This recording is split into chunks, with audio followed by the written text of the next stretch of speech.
En agosto se cumplieron 10 años de que justamente esta tesis recibió el premio Simón Bolívar, que es un premio que Ortega otorga al CLAME, la Comunidad Latinoamericana de Matemática Educativa, que se reúne anualmente y hace eventos y parte de las actividades que se hacen en la convocatoria de este premio. Igual es como, dudaban mucho si hacer esto o no, ya, porque es como muy, así como quizás puede sonar como un poco autorreferente, quería evitar eso a todas costas, pero pensaba hacer algo distinto, pero no fue posible. Entonces, pero ¿por qué considero importante hacerlo? Porque, por un lado, sí, pues muchos de ustedes quizás no conocen mucho de este trabajo, y por otro lado también me sirve a mí para repensar un poco lo que ha pasado en estos 10 años de investigación. No hay ruido, ¿verdad? ¿No tengo que cerrar la ventana? Ya, estamos bien. Entonces, a modo de introducción, partiría con algunas preguntas, ¿ya? Preguntas como provocativas, por decirlo así, ¿ya? ¿Qué relación puede tener la Revolución Francesa con el desarrollo de funciones en series, ¿ya? Con las series de Taylor? ¿Qué relación puede tener la derrota de Napoleón por la monarquía y el regreso de la monarquía a Francia después de la Revolución con la definición de límite y continuidad?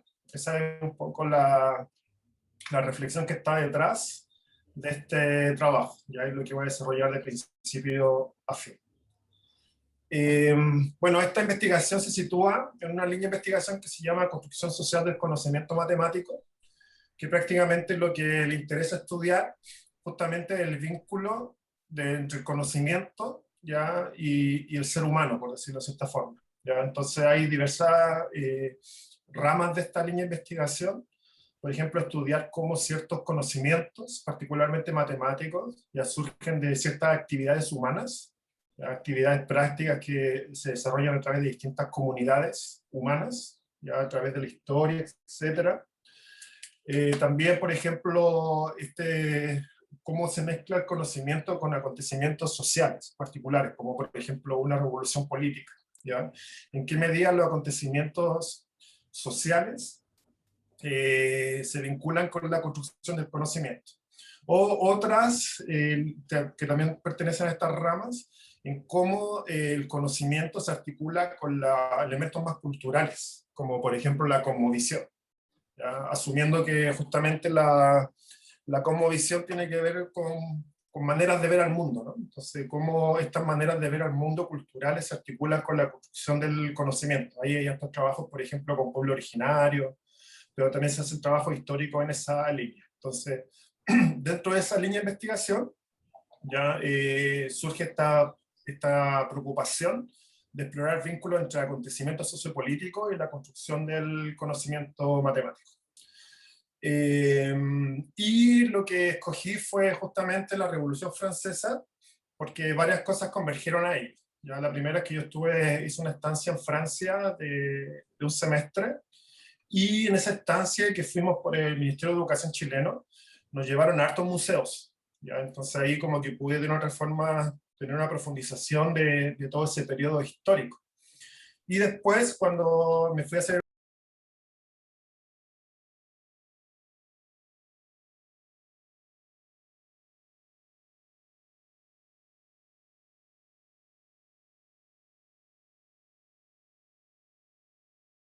publicó un libro, y justo 6, 7 años antes había explotado la Revolución Francesa. ¿Se podría pensar algún vínculo allí? O sea, ¿por qué? Como de ahí surgió un poco la pregunta, ya de este encuentro de mi experiencia en Francia y en México. Y justamente lo que se explora en esta tesis es eso, ¿ya? ¿Qué relaciones pueden haber entre la construcción del conocimiento matemático y este acontecimiento sociopolítico particular?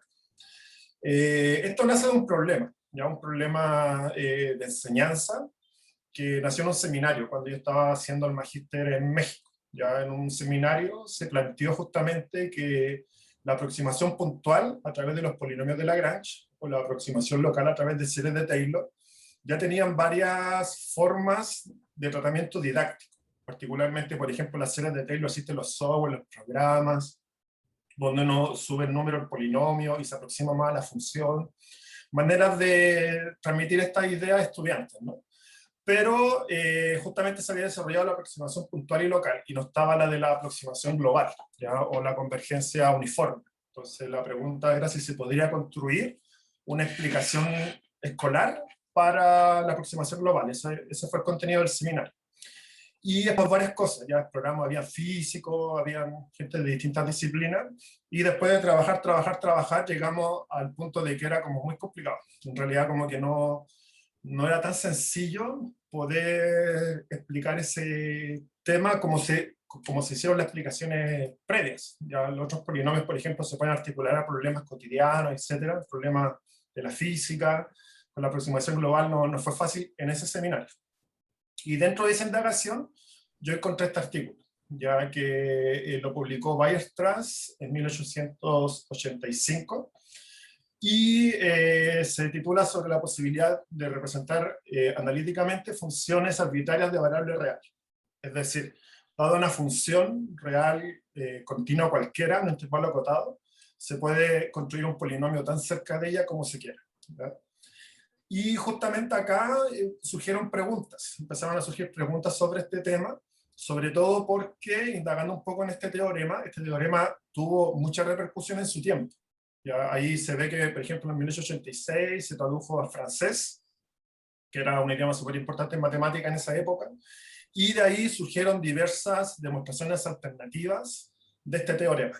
Es decir, fue un teorema que tuvo alta repercusión en el mundo matemático de su tiempo. Sin embargo, hoy día, por ejemplo, en algún curso, la experiencia mía, por ejemplo, en algún curso de análisis, etcétera, aparece como un ejemplo particular, ¿ya? Dentro de las primeras definiciones de estos libros, y está como un poco así como, de una otra forma, con un poco valor, ¿ya? Entonces la pregunta era, ¿por qué este teorema, que hoy día quizás al menos cuando yo lo estudié, no pasó como un ejemplo, era tan importante? Y de ahí justamente surgió la problemática, y básicamente el teorema lo que dice es que dada cualquier función continua en un intervalo, la que sea, ya independientemente de la que sea, se puede encontrar en la proximidad de ella una función polinómica. Y la implicancia de este hecho es lo siguiente, de que el espacio es analitizable. Es decir, cualquier función puede ser potencialmente estudiada a través de la matemática, ya que estudiar en la matemática en esa época se tendría estudiar a través de polinomios, ¿ya? Es decir, poder hacer cálculos con suma, resta, multiplicación y división. Desde Euler ya existían las aproximaciones hacia funciones trigonométricas, funciones exponenciales, pero justamente en el siglo XIX se hicieron preguntas más generales, o sea, cualquier función podría ser representada. El mismo Weierstrass dio una función de que no era continua en todos los puntos y no derivable en ningún punto, ¿ya? Con una forma fractal.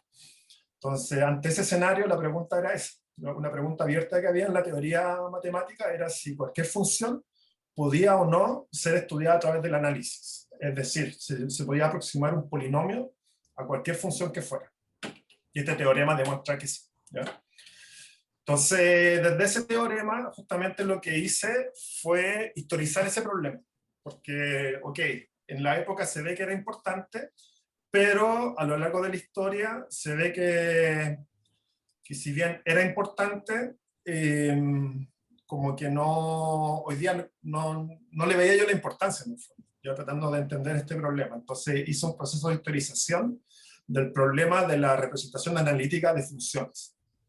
Y ese problema, el análisis de ese problema me llevó justamente a los antecedentes, que se había estudiado bastante el tema, ¿ya? Desde Galileo, Newton, donde surge este problema de la analiticidad. ¿Qué significa básicamente la analiticidad? Es llevar un problema dentro de las fronteras, así lo define Lagrange, de lo que es susceptible a ser estudiado por el análisis matemático. Es decir, la representación polinomial. Y este problema fue estudiado por diversos matemáticos, ¿ya? Y esto se estudió bastante desde 1990 particularmente, hasta el 2007 que yo estaba ahí, que tomé. desde en México, se había estudiado mucho, ya se habían hecho diversos trabajos de estos temas, pero yo quería llegar a Weierstrass, entonces ahí faltaba como un vínculo. Y quisiera hacer un paréntesis breve, ¿ya? Porque en realidad esta historia ha sido bastante injusta, ¿ya? Estos son trabajos de los 90, 2000, entonces sí, pues, es una historia como de hombres, ¿no? Entonces una tarea pendiente es poder indagar justamente el rol de matemáticas mujeres dentro de este proceso. Ya yo he estado como observando ese tema y encontré una obra de Agnesi que es bien interesante, ya en términos de tomar ideas del cálculo diferencial y poder pensarla en el presente como para poder enseñar estos temas, ¿ya? Pero lo tengo ahí, no tengo tiempo, entonces estoy esperando que algún tesista se motive, pero sí es una deuda que tenemos, la planteo. El recorrido, seguí de Lagrange hasta Weierstrass y construí esa línea de tiempo.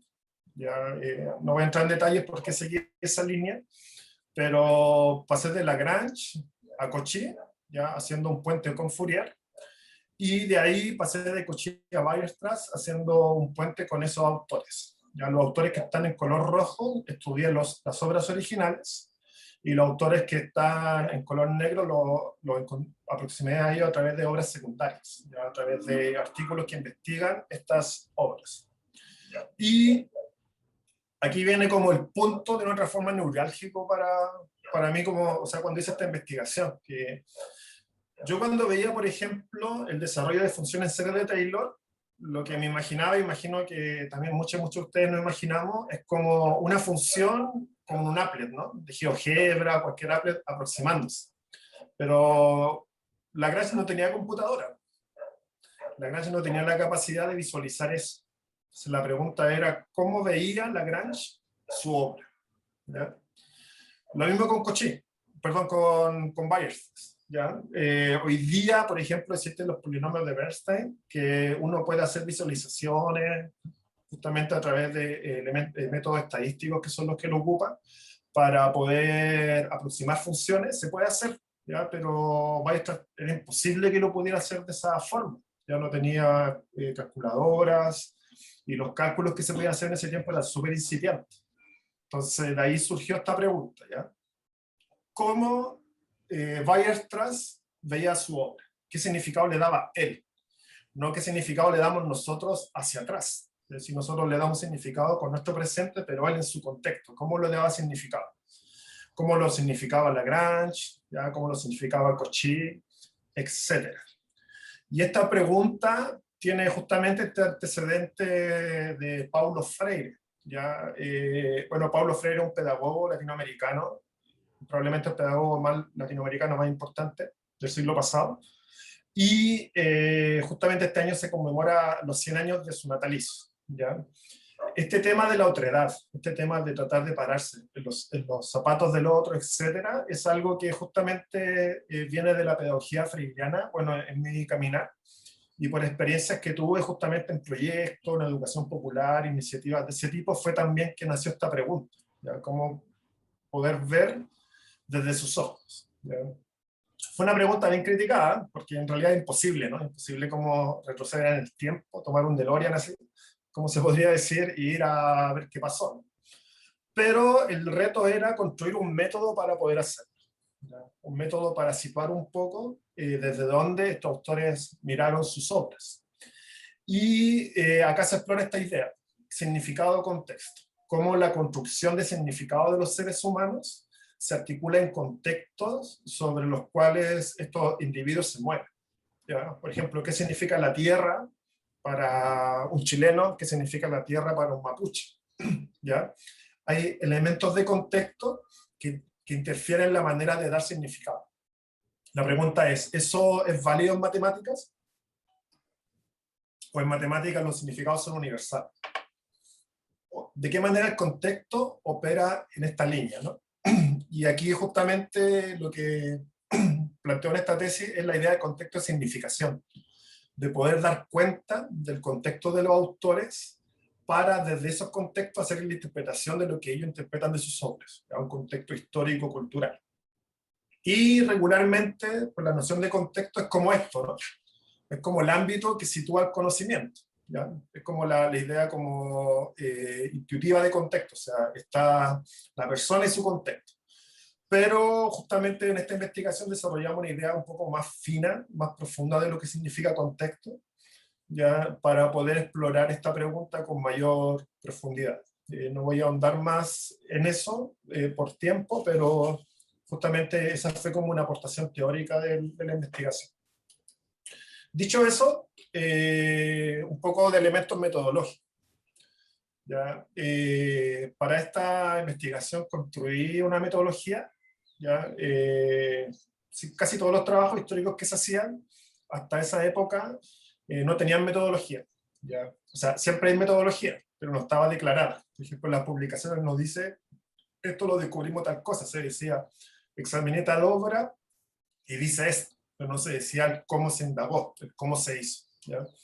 Entonces yo me propuse justamente el tema metodológico y lo que planteo en esta tesis justamente que una obra antigua, ya una obra, o también puede ser presente, primero es una producción con historia, ¿ya? Es decir, la vida del autor no la hizo un personaje en el vacío, sino la hizo alguien con su vida, ¿no? Entonces, para cada uno de los tres autores exploré elementos biográficos de su vida personal, ya su formación, episodios relevantes de su vida.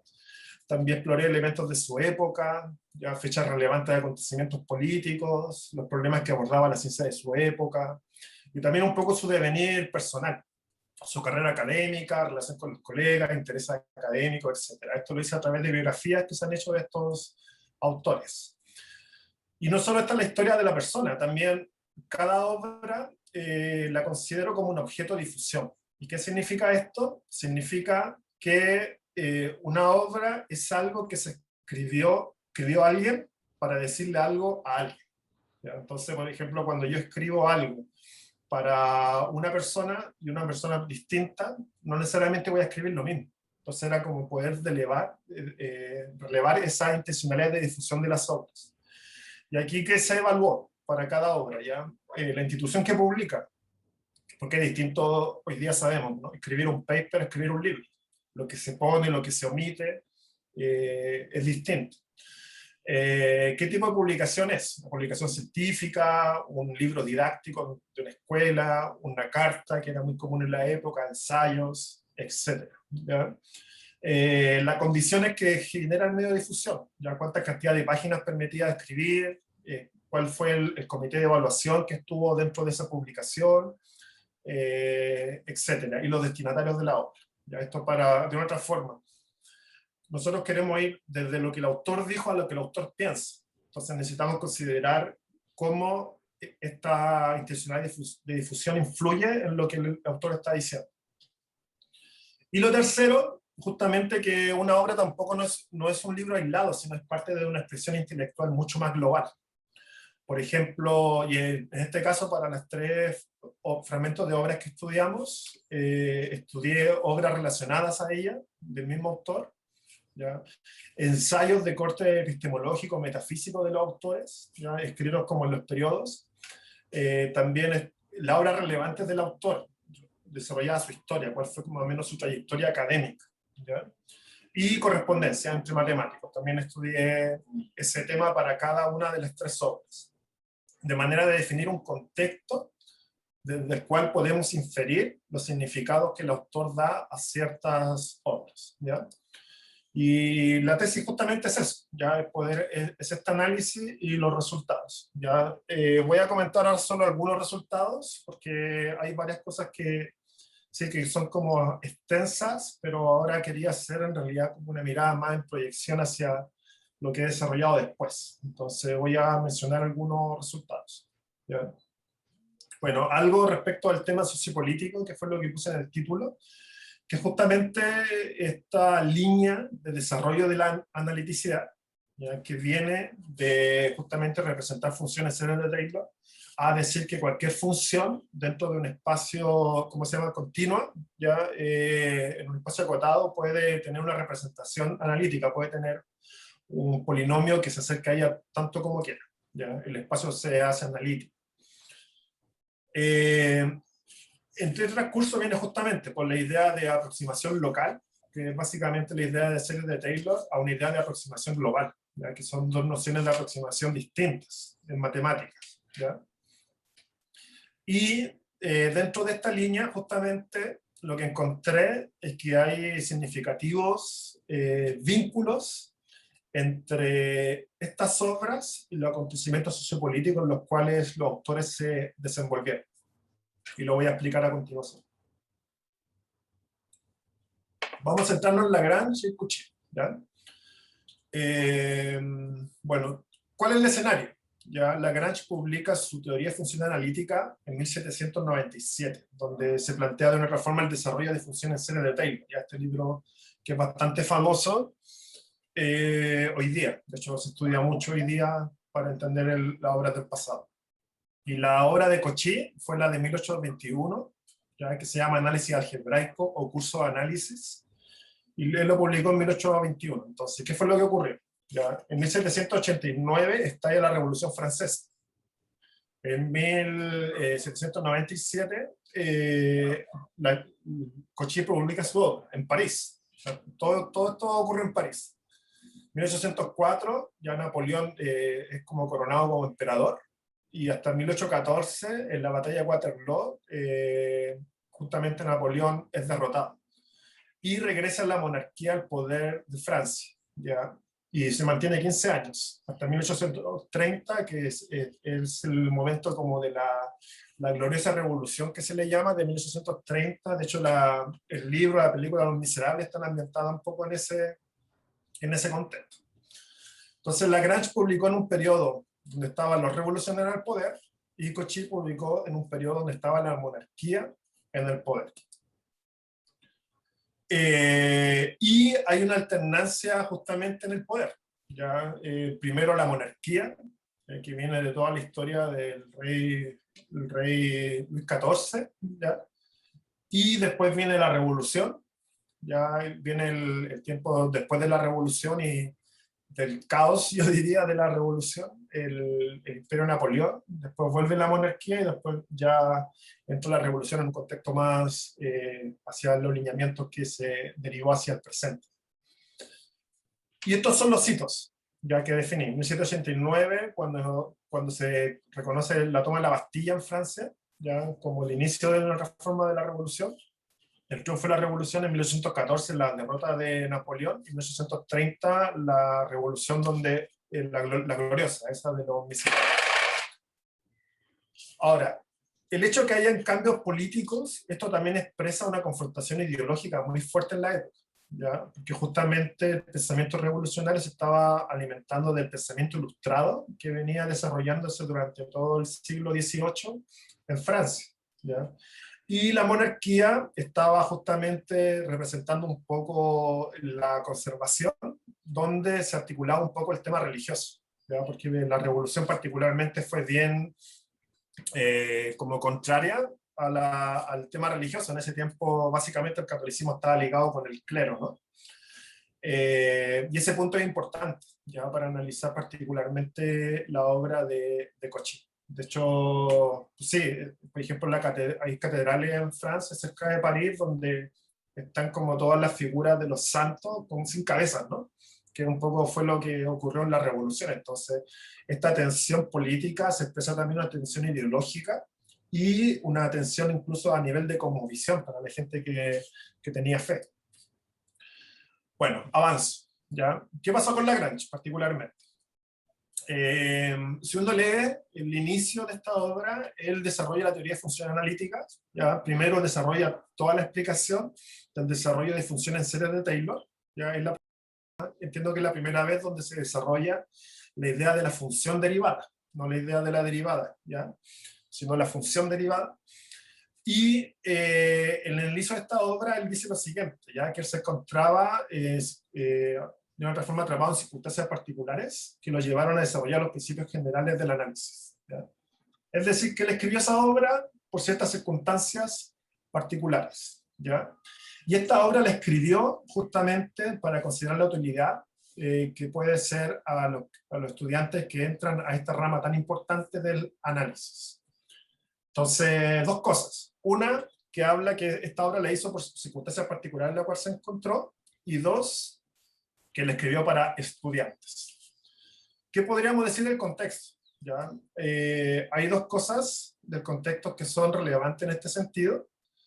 La primera es que los biógrafos de Lagrange dicen que justamente él estuvo muchos años en Berlín, ya creo 20, 30 años, y se fue a París en 1787 porque aceptó justamente, bueno, había muerto su esposa, había muerto Euler, y se fue a París y su contrato tenía una cláusula que tenía una sección de dictar cátedras, es decir, él no, básicamente se dedicaba a la investigación, ¿no? Como ocurre también hoy día. Pero 2 años después viene la Revolución Francesa. Bueno, varios matemáticos también murieron en la horca, ¿no? En la Revolución Francesa. Y la Revolución Francesa generó cambios fuertes. Ya estos cambios alineados de una otra forma con los emblemas de la Revolución, libertad, igualdad, fraternidad. Y uno de esos cambios fue la creación de escuelas. ¿Ya? Escuelas para formar de una otra forma a los líderes de una otra forma de esta revolución. ¿Ya? Y que buscaba en parte también como meter una meritocracia en un mundo donde el poder de la familia, todo eso tenía que ver con la formación de científicos. ¿Ya? Formar una escuela, básicamente. Y cuando se queda esa escuela, lo que hace la revolución es le ordena a los científicos de más alto nivel que sean profes de esa escuela. Entonces Lagrange, después de estar aceptado de dictar cátedra, empieza a dar clases en la École Polytechnique y se vuelve el profesor de análisis. ¿Ya? Él empezó a hacer apuntes y de sus apuntes, justamente para facilitar la tarea docente, publica su libro. ¿Ya? Es un libro escolar, es como que, no sé, alguno de nosotros escriba un libro para su curso, el curso que le toca dar. Eso fue lo que hizo Lagrange y publicó la teoría de funciones analíticas. Y si uno analiza la estructura de este libro, justamente parte con funciones de una variable y después pasa a varias variables y tiene toda como un tejido didáctico, el tratamiento que él va dando los conceptos, las explicaciones, etc. Es decir, la primera vez que se formula de una otra forma, ya el desarrollo de funciones en series como un contenido matemático, no como un contenido físico, se hace por ser una obra didáctica en medio de un acontecimiento sociopolítico. Surge la pregunta, por ejemplo, si no hubiera estallado la revolución, ¿él habría escrito este libro? No sabemos, ¿no? Pero surgen preguntas de ese calibre. Bueno, otra cosa que hice en la introducción de este libro, que él recordó ideas que había publicado antes. Ya hay un artículo justamente de 1772, donde desarrolla la misma idea de la función analítica, pero ahí justamente como era una publicación científica, no hace el paso de menos a más variable, acá plantea todo desde una perspectiva más general. Ya no se está dirigiendo a estudiantes, está dirigiendo al público. Y siempre que menciona una función de varias variables, la menciona así: x, y, z, t, punto, punto, punto. ¿Ya? Siempre lo hace así. Y esto lo interpreto justamente como que él era físico. ¿Ya? De hecho, su magna obra, dicen los estudiosos de él, es la mecánica analítica, ya que fue como su magna obra. De hecho, fue la que publicó desde el inicio y al final la publicó el año de su muerte. Entonces, en realidad, esto muestra que toda esta idea de las funciones en series de Taylor, en su origen, vienen de un contexto de problemas físicos. ¿Ya? Incluso hay una filosofía natural, ¿ya? De que todo lo complejo se puede expresar a través de sumas de simples. ¿Ya? Es como una metodología, o sea, como una filosofía justamente materialista, por decirlo así, en su expresión, ¿ya? En la expresión que estaba al lado de Laplace, donde estaba todo este desarrollo ya del determinismo muy fuerte. ¿Ya? Eso. Entonces, dos cosas. Una, Lagrange escribió este libro como matemático por cuestiones didácticas. Es decir, la matemática en este caso nace por la didáctica, digamos. Y segunda cosa, los significados que Cauchy otorga a sus ecuaciones están en el campo de la modelación funcional del movimiento. ¿Ya? No es como que inventó la serie y después se aplica, sino que después de un uso de siglo y medio de estos conocimientos se formula como conocimiento matemático autónomo. Ya, y Cauchy, ya para no alargarme, ya son las 3:05, voy a dar un poco de espacio a la discusión. El caso de Cauchy es un poco más fuerte, ya, porque lo de Lagrange fue justamente condiciones sociopolíticas que cambiaron su trabajo. Ya, él siempre fue una persona como que no se metió en política, fue bastante, como se dice hoy día, donde calienta el sol, ya, y logró sobrevivir todos los cambios políticos. Él era científico. Pero Cauchy no. Ya Cauchy justamente parte particularmente de su fe, ya él habla mucho de su perspectiva católica, lo llevó a tener un compromiso con la monarquía, ya, o en realidad un rechazo a los planteamientos revolucionarios.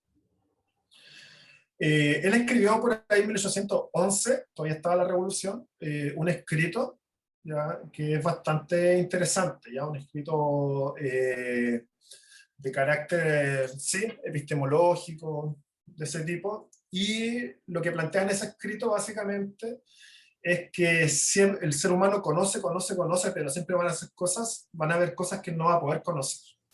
Por ejemplo, dice, podemos describir la luna, todos sus cráteres, ¿ya? Pero jamás vamos a poder describir lo que está detrás de la luna. Pensemos en 1800, ¿no? O sea, hoy día esas preguntas se pueden ampliar más allá, ¿ya? Lo no conocible. Y insiste que hay límites al conocimiento humano. Esta idea choca completamente con el determinismo, ya, como esta idea de que la razón humana no puede explicar todo. Ya, todo fenómeno puede ser explicado a través de esta ecuación, por ejemplo, o puede ser modelado a través de esta ecuación. Entonces él desde su juventud plantea afirmaciones de este tipo, ¿ya? ¿Y qué ocurre cuando en 1814, cuando regresa la monarquía? Sí, pues los líderes de la écoles, la Polytechnique, la école normal, los echan obviamente, ¿no? Porque eran revolucionarios, Carnot, Monge y otros matemáticos. Y él publica, o sea, entra a la Academia de Ciencias. De hecho, él había intentado entrar a la Academia de Ciencias 2 veces antes y las 2 veces lo rechazaron, ¿ya? Pero llega a la monarquía y entra. Fue como un poco así. Eso da cuenta un poco, y sí, pues otras personas también comentan que tiene que ver un poco también con el contexto, ¿no? Buscar personas favorables al régimen que ocupen puestos de poder, etc. Y allí, justamente, él publica su curso de análisis, o su análisis algebraico, que se reconoce como la primera obra matemática donde la matemática se fundamenta en sí misma, como una ciencia autónoma. Es decir, la matemática no se fundamenta como lo hacía Lagrange, ya que diversos fenómenos de la naturaleza comprueban estas ecuaciones, no decía eso, sino acá él construyó una arquitectura interna para justificar la matemática, ¿ya? Basada un poco en la noción de continuidad y límite, que son las que definen. Y también, intencionalmente, ¿ya? No menciona los vínculos de las ecuaciones con fenómenos de la época, ¿ya? Porque plantea varias ecuaciones que representan fenómenos, pero él evita hacerlo. Es decir, como que plantea la idea de tener la matemática en su mundo. Y en la introducción dice frases como esta: cultivemos con ardor las ciencias matemáticas sin querer extenderlas más allá de su dominio. Y dice, no es posible ya estudiar, por ejemplo, la historia con fórmulas, ni dar afirmaciones de moral con el cálculo integral, o con el álgebra, teorema algebraico, que era un poco el paradigma, ya, el paradigma ilustrado en su máxima expresión. Y él plantea justamente la matemática de este tipo, ¿ya? Y lo mismo. Cauchy desarrolló obviamente mucha matemática, pero casi toda su labor fue en el ámbito de la física, ya hasta los días de su muerte. Pero aparece esta obra como una obra autónoma de una otra forma de la física por elementos ideológicos. Y también, de otra forma, es la primera formulación que se entiende de empezar a concebir la matemática como una ciencia autónoma a las otras disciplinas. Obviamente, es lo didáctico lo que conlleva el desarrollo del fundamento matemático, ¿no? Significados que tienen estas obras, ¿ya? Es decir, situar un poco el significado en contexto. Y desde allí poder tener insumos, particularmente de esta línea de investigación, para repensar la enseñanza, ya una investigación de educación matemática. Entonces la idea a través de este estudio poder tener nuevas formas de repensar un poco lo que se enseña, particularmente en cálculo, ¿ya? Y también nos permite ver que la matemática como ciencia autónoma en este caso surge justamente de una intencionalidad didáctica, ¿ya? Que viene ligada con procesos sociales. Ya vienen revoluciones, se crean escuelas, matemáticos entran como profesores de escuela y empiezan a escribir fundamentos de las matemáticas, ¿ya? Eso, y dentro de ese proceso no solamente hay aspectos sociales, ¿ya? Como la revolución, un cambio de cargo, sino también hay elementos culturales, ¿ya? Como lo que hablamos un poco de Cauchy, ligado a su posicionamiento religioso también. Eso. Entonces, regresando a la pregunta inicial, ¿ya? ¿Tiene algo que ver la Revolución Francesa con esta expresión del desarrollo de funciones serias de Taylor? ¿Ya? ¿Tiene algo que ver el regreso de la monarquía con esta definición de límite? Es una pregunta que queda abierta ya para la exploración de cada una. Comentar que en realidad esta relación entre el tema matemático y el tema social, político, cultural, no fue algo que nació al inicio de la tesis, ¿ya? Sino que justamente después de la pregunta de tratar de entender cómo estas personas le dan significado por ejemplo, al desarrollo de funciones serias de Taylor, que hoy día nosotros lo vemos con imágenes, pero en ese tiempo no había computadora. De ahí nació como tratar de indagar como el periodo y surgió ese vínculo, ¿no? No fue algo que yo diría que fue parte del resultado de la investigación, más que su propósito. Y ese resultado justamente permite abrir o abrir más caminos ya en esta pregunta, que hoy día, 2021, es súper contingente, el vínculo que tiene la matemática con la cultura, el vínculo que tiene la matemática con los contextos, el vínculo que tiene la matemática con la actividad humana, etc. Yo creo que para 2009 todavía no, esa reflexión estaba en nichos, particularmente, por ejemplo, la etnomatemática, en nuestro caso la socioepistemología y otras escuelas, ¿no? Pero creo que hoy día se ha vuelto como un tema de interés más social, ¿ya? Particularmente por la inclusión y todo ese tema. Entonces, en esa línea, bueno, esta investigación yo la terminé en 2009 y después el doctorado me fui por otro lado, ¿ya? Me fui por otro lado. Tuve un poco esa crisis que dice Raúl, que sentía que no veía tan nítidamente cómo esto iba a ayudar, ¿ya? Y me enfoqué en problemas que estaban como más vinculados, como cosas más directas hacia la intervención. Pero terminando el doctorado regresé al tema histórico porque justamente me enfoqué a estudiar prácticas. ¿Ya? De hecho, cuando regresé a Chile, regresé con un proyecto para estudiar el vínculo de la matemática con la música, la matemática con el dibujo en perspectiva, la matemática con el juego. Y ahí retomé un poco el tema histórico, ¿ya? Entonces, por ejemplo, bueno, puse esto por si alguien quiere leer, son las 3 cosas que se han publicado después, ya en términos de trabajo histórico. El primero es un análisis de una obra ¿cómo se llama esto? De topografía del siglo XVI, ¿ya? De hecho, se publicó en 1513. Traté de indagar una de las primeras obras que fuera impresa, porque todas las obras antiguas están en idiomas más antiguos, más difíciles. Entonces traté de cuál es la obra más antigua que encontraba y esta fue de 1513, ¿ya? Y ahí justamente lo que se analiza es el uso de la matemática que se daba en la época para la construcción, ¿ya? Y harta geometría. Entonces ese fue un trabajo que surgió después. Otro sobre la geometría de Euclides, ya que en realidad lo que he hecho desde que regresé, me he metido más en geometría, y tratar de explicar cómo los teoremas de Euclides están vinculados a problemas de la vida real de su época, ¿ya?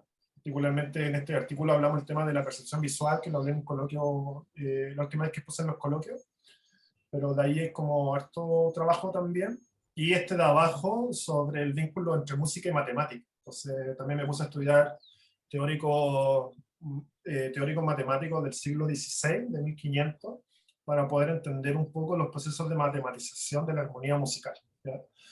Y lo que he visto particularmente es que sí, o sea, la verdad es que agarro cualquier problema, o contesista agarra cualquier problema histórico y arroja muchísima información muy interesante para la didáctica, ¿ya? Arroja muchas propuestas de aula, arroja muchas como comprensiones distintas de los conceptos que son bastante útiles. Entonces subrayo un poco el valor que tiene la historia como un laboratorio de investigación didáctica. Ya está todo ahí escrito y poder explorarlo nos ayuda a tener elementos. Pero justamente el reto es cómo explorarlo. Entonces, bueno, ya le hablé un poco de la metodología que construí. Esa metodología la ha ocupado varias personas que después siguieron haciendo investigaciones en el ámbito histórico, que en México se hace mucho, particularmente. Y sí, pues ahí empezó también a mostrar sus límites, ¿ya? Porque en realidad yo construí esa metodología para hacer mi investigación, no para hacer cualquier investigación histórica. Y se ocupó, ¿ya? Yo creo que en muchos casos también mostró sus límites, pero han continuado los desarrollos. Y por eso quería destacar estas dos investigaciones. Hay unos chiquillos de México escuchándonos.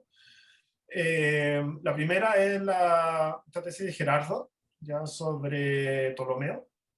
Es lo que conozco, hay muchas cosas que no he leído en profundidad, que no he revisado. De hecho, por ahí veo a Gwendolyn y a otras personas, así que les saludo también. Pero en lo que he podido mirar con un poco más de detalle, ¿ya? Por ejemplo, yo creo que esa investigación logra explorar el tema sociocultural de los griegos y dar una evidencia de cómo ese contexto se relaciona con la construcción del conocimiento. O sea, muchas investigaciones exploran cosas culturales, exploran el conocimiento, pero explicar cómo lo cultural o lo social influye en el conocimiento es un reto. Particularmente yo creo que Gerardo lo hizo. De hecho, Gerardo empezó usando mi método y después se dio cuenta que no le sirvió con Gisela Montiel.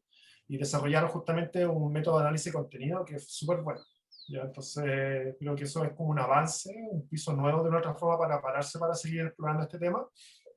Y el otro ejemplo que muestro, bueno, son varios, pero el otro que muestro es de Andrea Vergara, que fue una tesista doctoral que tuve, que ella se preocupó de entender cómo surgió justamente toda la matematización de estudiar los procesos de toma de decisiones en contexto de incertidumbre en el siglo XIX.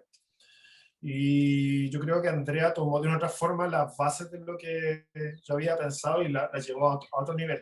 Ya, generó una metodología donde usa Atlas TI, este sistema de codificación cualitativa de datos para poder analizarlos y profundiza muchos elementos. ¿Ya? Entonces yo creo que para los que les interesa el tema del vínculo entre lo histórico y lo cultural, esa tesis también tiene mucha información rica. Y lo último, sobre proyecciones, bueno, la verdad es que a mí me fascina el tema, de eso trato de no mirar mucho libro antiguo porque no quiero meterme en más temas nuevos.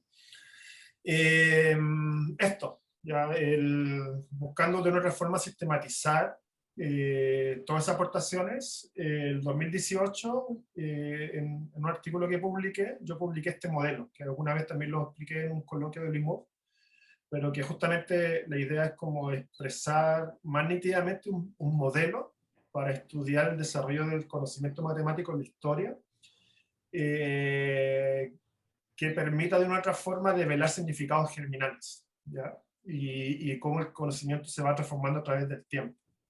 Y este es el modelo que ahora estoy usando básicamente para toda la investigación, ¿ya? Sirve mucho para orientar, no para hacer una investigación, sino como para ordenarla, para orientarla, y está siendo bastante útil para explicar lo que se hace. ¿Ya? Entonces, eso es también como la proyección hacia adelante. O sea, esa tesis de una otra forma generó el piso para todo esto que estoy comentando, ¿no?